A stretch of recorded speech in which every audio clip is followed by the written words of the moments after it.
Mahalo. No.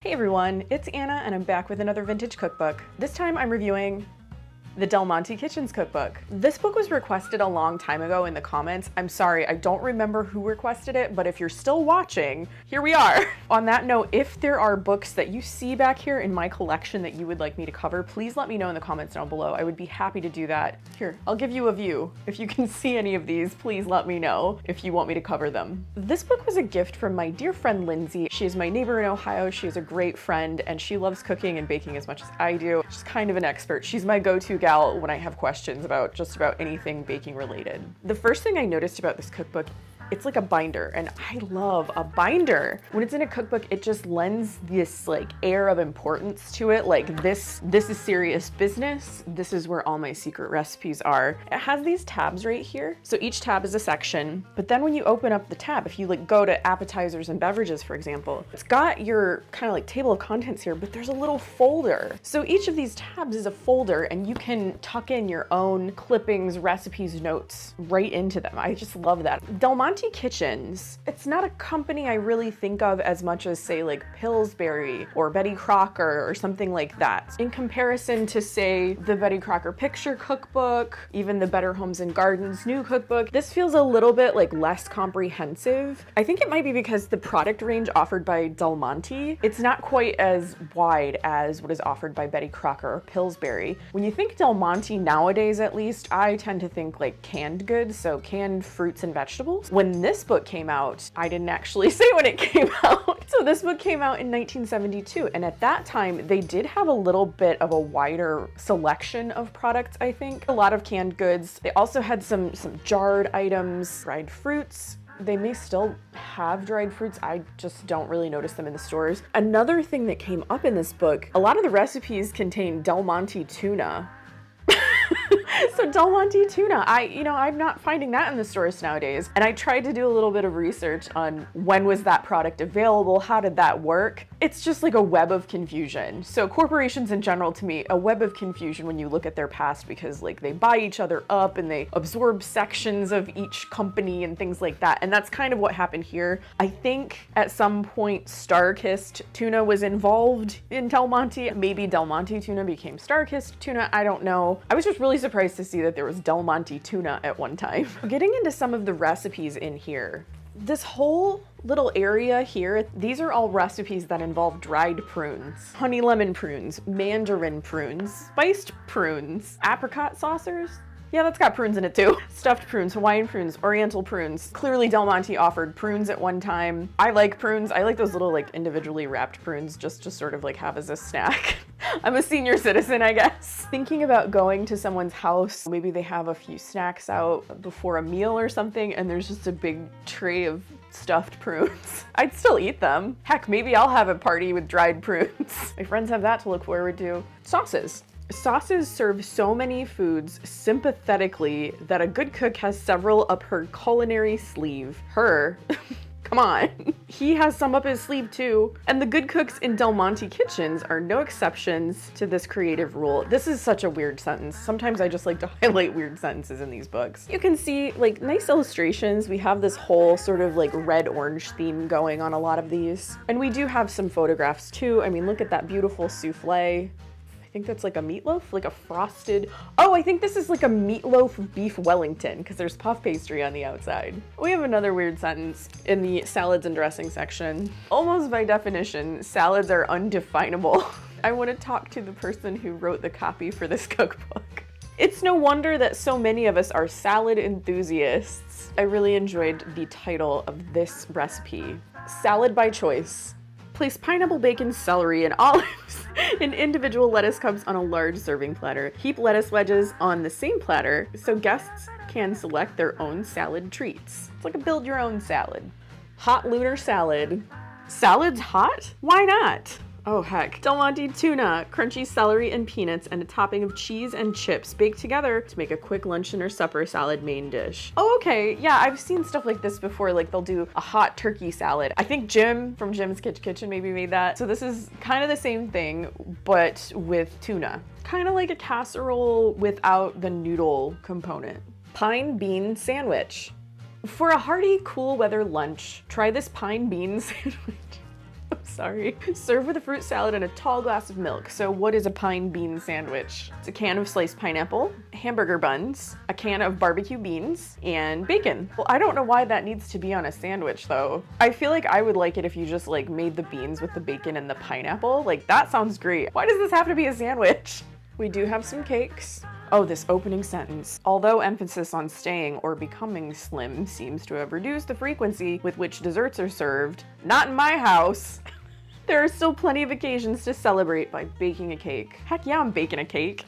Baking a cake whenever I want, Del Monte. I did notice that a lot of these start with like a cake mix, a spice cake mix, a lemon cake mix, an orange cake mix. Can you get orange cake mix?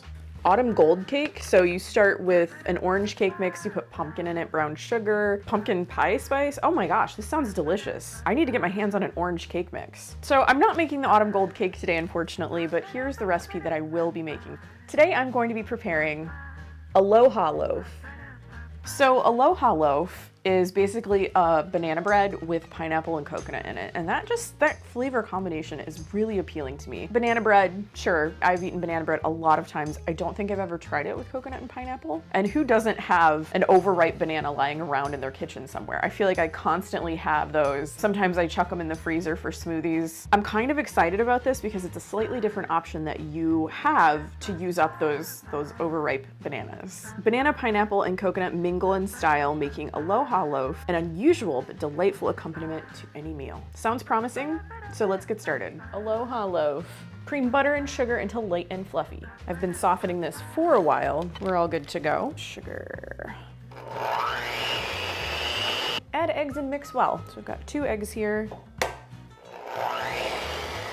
I never noticed this only had the hearts on one side. A lot of mixing and scraping here. I'd say that's ready for the next step.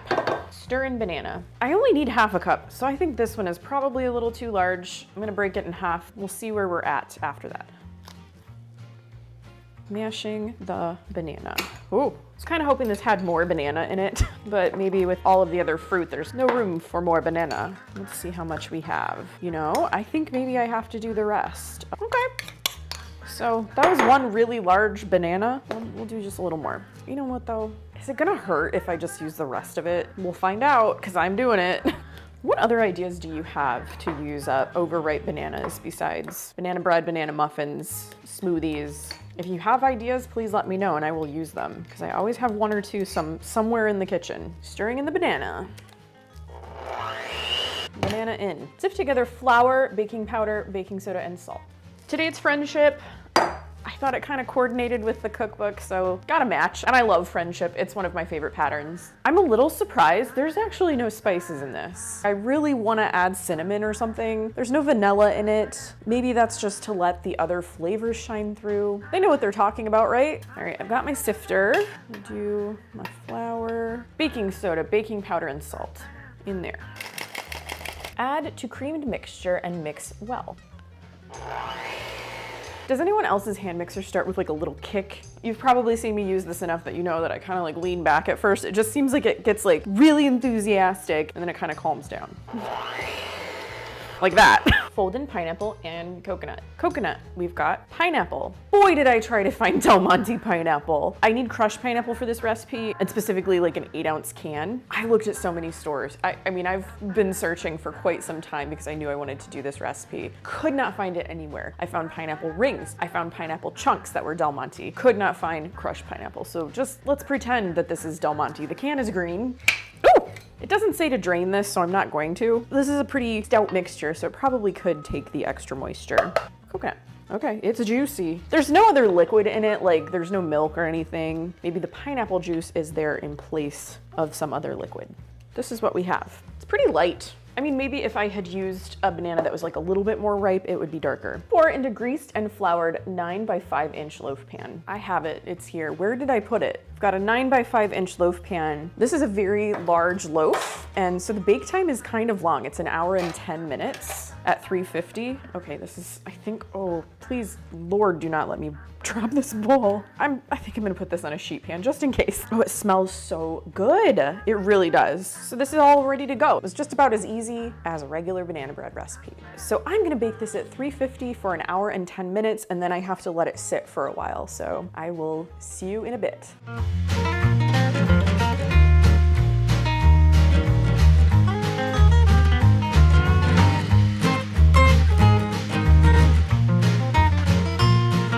Here we have Aloha Loaf. Some initial thoughts before I take a taste. This smelled amazing baking. It was had a very buttery smell to it. Banana bread usually smells pretty good baking, but this smelled extra good. I did have to let this bake about an extra 8 to 10 minutes. The original bake time says 1 hour and 10 minutes. I put a toothpick in and I found that it was just not quite there yet. So I would recommend that you just keep an eye on this if you decide to make this recipe. 1 hour and 10 minutes might be enough for you, but I know some people's ovens vary. I let this sit in the pan for about 15 minutes before I took it out, and then I let this cool on a cooling rack for about 40 minutes. And when I cut into it, it was still a little bit warm. So kind of like perfect temperature. I wouldn't cut into this right away. I think it would be way too hot and you probably wouldn't have the right structural integrity for it to hold together. I'm very ready to give this a try. Let's look at a cross section first. You can kind of see the bits of the pineapple and the coconut in there. Here we go.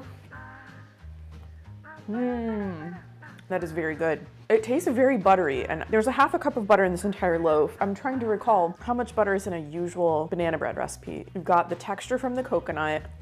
The edges here got really nice and caramelized. Excellent. This may be my new go-to banana bread recipe. The coconut and the pineapple, they're kind of there flavor-wise, but they lend a really nice texture to this. Would do this recipe again. Highly recommend. I am going to include it in the description down below, so if you want to give this a try yourself, I would love to hear about it. Be right back. I'm gonna finish eating this.